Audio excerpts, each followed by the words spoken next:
Aujourd'hui, on ne peut même plus avoir un débat pour dire qu'est-ce qu'il faut penser de ça.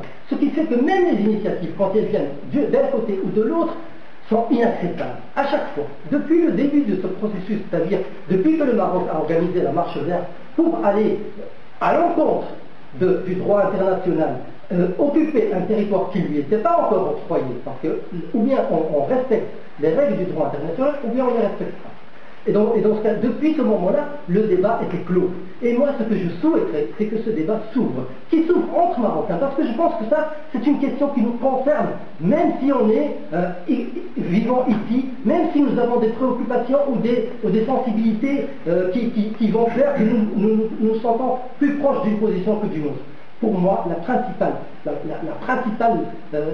avancée que nous pouvons avoir, et dans mon esprit, en tout cas moi en tant que Marocain qui a quitté le Maroc à l'âge de 20 ans, parce que je n'avais pas d'espace de liberté d'expression, parce que on subissait la répression marocaine, on était venu ici en tant qu'étudiant, et à partir d'ici, on faisait au moins entendre une autre voix de ce qui se passait au Maroc. Moi je souhaiterais qu'au moins ici au niveau de l'Europe, que cet espace-là soit ouvert, qu'il n'y ait pas de pression. Qu'est-ce qu'on a l'impression d'arriver en venant ici? Moi qu'est-ce que je me dis en arrivant ici? Elle est où ma carrière? Moi, il y en a qui m'ont dit ta carrière politique, elle est brûlée, elle est morte. Parce que tu vas aller là et tu vas te faire griller. Oh, où est-ce qu'on vit? Dans quel pays nous vivons ici? Est-ce que c'est ça ce que nous avons retenu d'une société démocratique? C'est ça l'idéal démocratique vers lequel nous voulons tendre? Si c'est ça, moi je n'ai rien à voir avec ça. C'est pas mon projet. Moi, mon projet, c'est qu'on se mette autour d'une table, c'est qu'on discute sereinement, et que chacun exprime librement sa façon de voir les choses, librement d'exprimer ses sensibilités, librement de dire en quoi est-ce qu'il croit, sur quoi il n'est pas d'accord. La position de la Belgique et celle des instances internationales qui demandent un référendum accepté par les deux parties sur base du recensement tel qu'il est entre les mains des Nations Unies, me semble la position minimale sur laquelle on devons nous baser pour ouvrir l'étape suivante. Comment on va faire cette étape suivante? C'est sur ça que nous devons discuter. Mais essayer de dire non, nous on ne reconnaît pas ça. Non, le Sahara est d'office marocain. Moi je ne discute pas avec ça. Moi je suis incapable de discuter dans ce cas. Si on veut discuter sur des projets de société, sur des différences de vision idéologique, je n'ai aucun problème, mais dire des choses à partir desquelles il n'y a pas besoin de raisonner, moi je n'accepte pas de la position qui reste valide et sur laquelle il y a eu plusieurs mandataires des Nations Unies délégués pour à chaque fois essayer de trouver une solution. Tous arrivaient malgré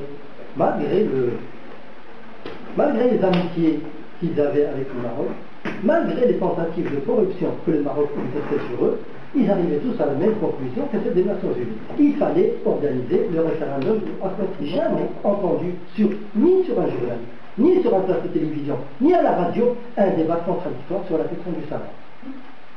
La même version est distillée depuis la marche verte. La même version, et je l'entends tous les jours. Il ne se passe pas un jour au Maroc où on ne distille pas la version officielle marocaine. Donc là, moi je pense que, même en tant que démocrate, même ne serait-ce qu'épris par un esprit de contradiction qu'on devrait avoir tous quelque part en nous, dire non, ça ne va pas. Ce consensus comme ça qui est imposé, puisque adopté par les gens, et effectivement du Sahara au Maroc est une question sacrée. On ne peut pas toucher à ça. D'où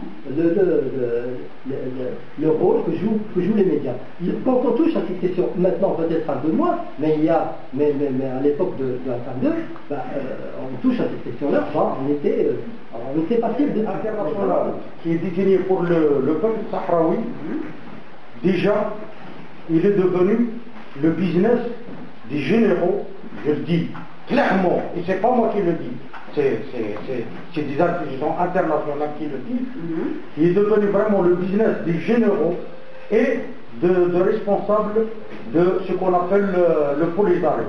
Déjà, je vais vous dire autre chose, parce que vous avez été soi-disant, vous avez constitué un groupe, vous avez été de l'autre côté, mais je vous propose d'aller au Maroc pour voir la réalité.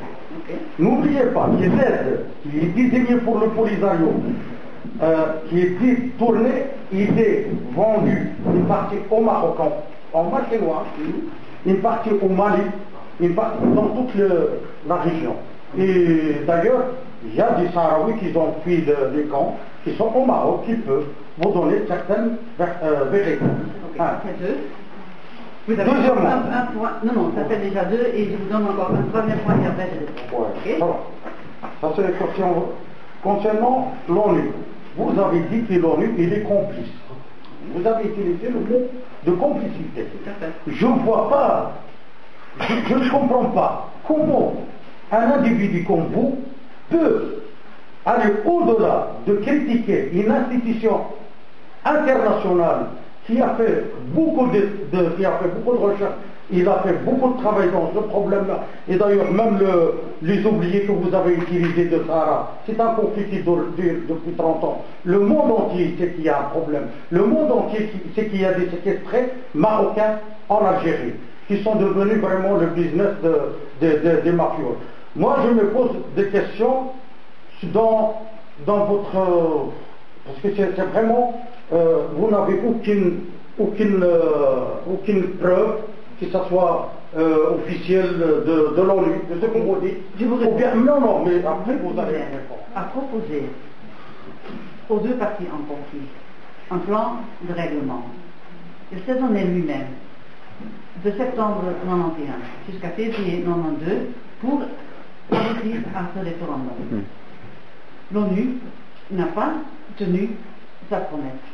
Ils n'ont pas eu la force / la volonté de pousser les deux parties à respecter le calendrier et les différentes étapes dans le calendrier pour arriver à ce référendum.